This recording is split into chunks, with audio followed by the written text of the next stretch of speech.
Alright, YouTube. There it is.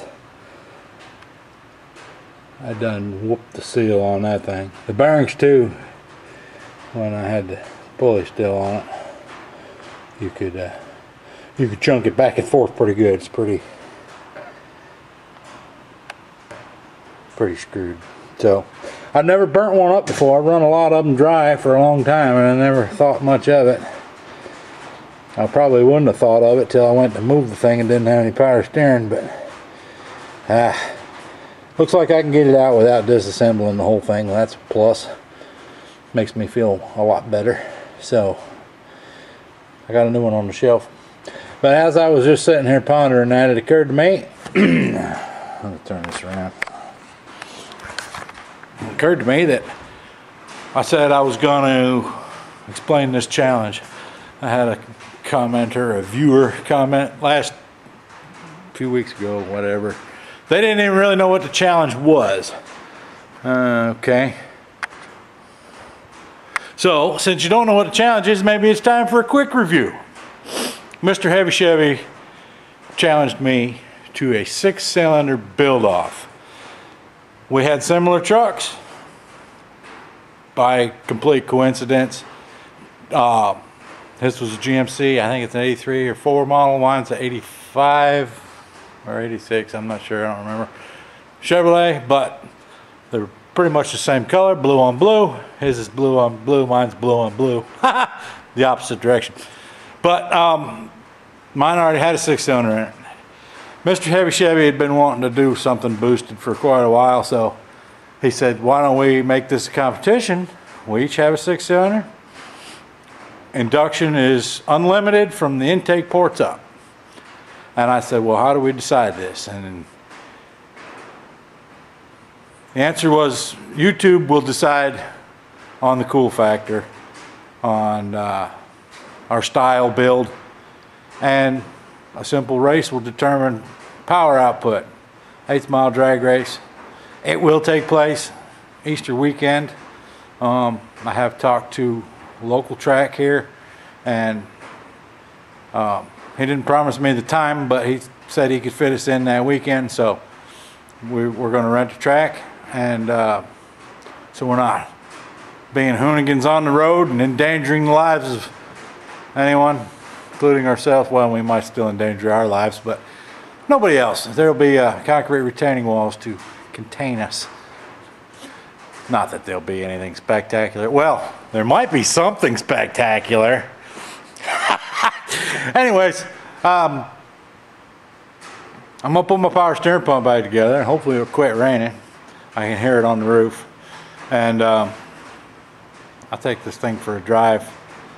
I think Mr. Heavy Chevy's not far behind me. If he may already be driving his, I don't know.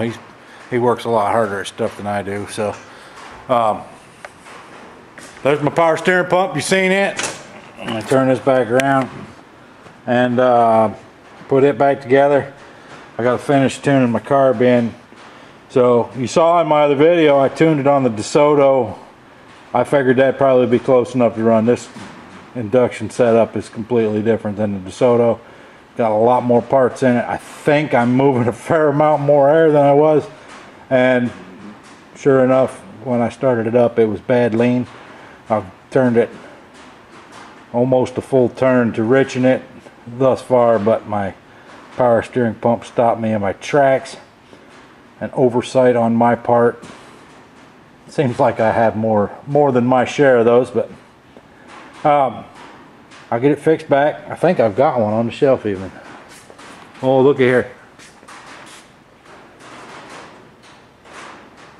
Power steering pump from Napa. I think I bought that for Halftime's truck, and then we ended up, the one we had was in good condition. We didn't end up changing it, so. Woohoo! So here I am changing the power steering pump, and sure enough, something's going to fight me. These are the bolts that came out of the other power steering pump that holds it to the reservoir. They don't screw in there, and the reason is because this particular power steering pump has 3/8 threads in it. So I'll have to change it, Found this exhaust stud in my junk drawer. I think I might use that for this piece. Goodness. And here's the other thing I didn't bother to show you.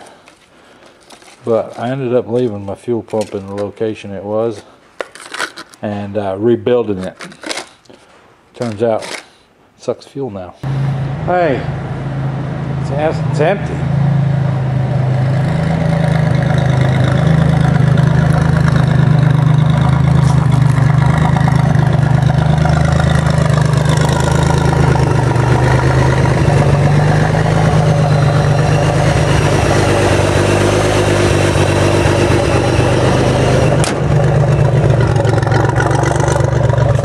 What do you think, man?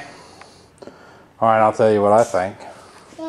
I think it's oiling. And I think I know why it's oiling. Oops. So I think my supercharger's spinning a little fast. I think it's sucking a little hard. And I think it's sucking the oil out of these turbos. I also think that at the blip of a throttle, I took one of my ribs off my 6-rib belt and made it a 5-rib belt and run it up on the side of the AC compressor, which means I may have some more work to do on that particular part of this contraption. It's a long span that tensioner's on between the crank and the AC. It may be too much.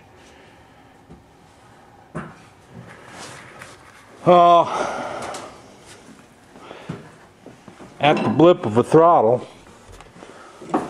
one of my boost gauges. That's right, those aren't even...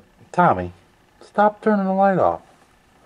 Those aren't even the ones I had on the shelf. I bought 2 that match. Because I'm a bit OCD. Bit of a dork too. But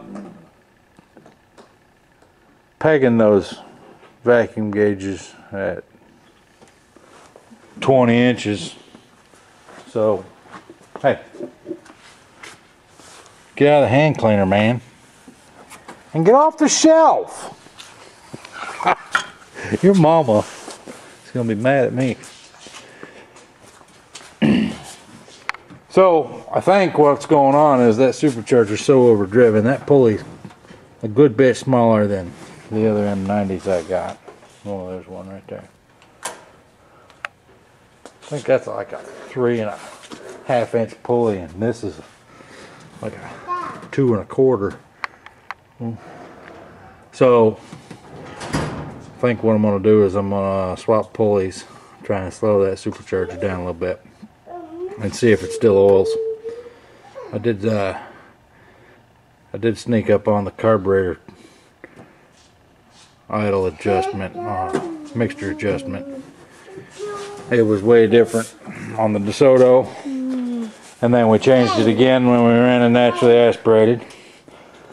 And then I put it on this and it was running way lean. So I got it richened up where it was kind of happy acting. But I guess I'm not through engineering stuff.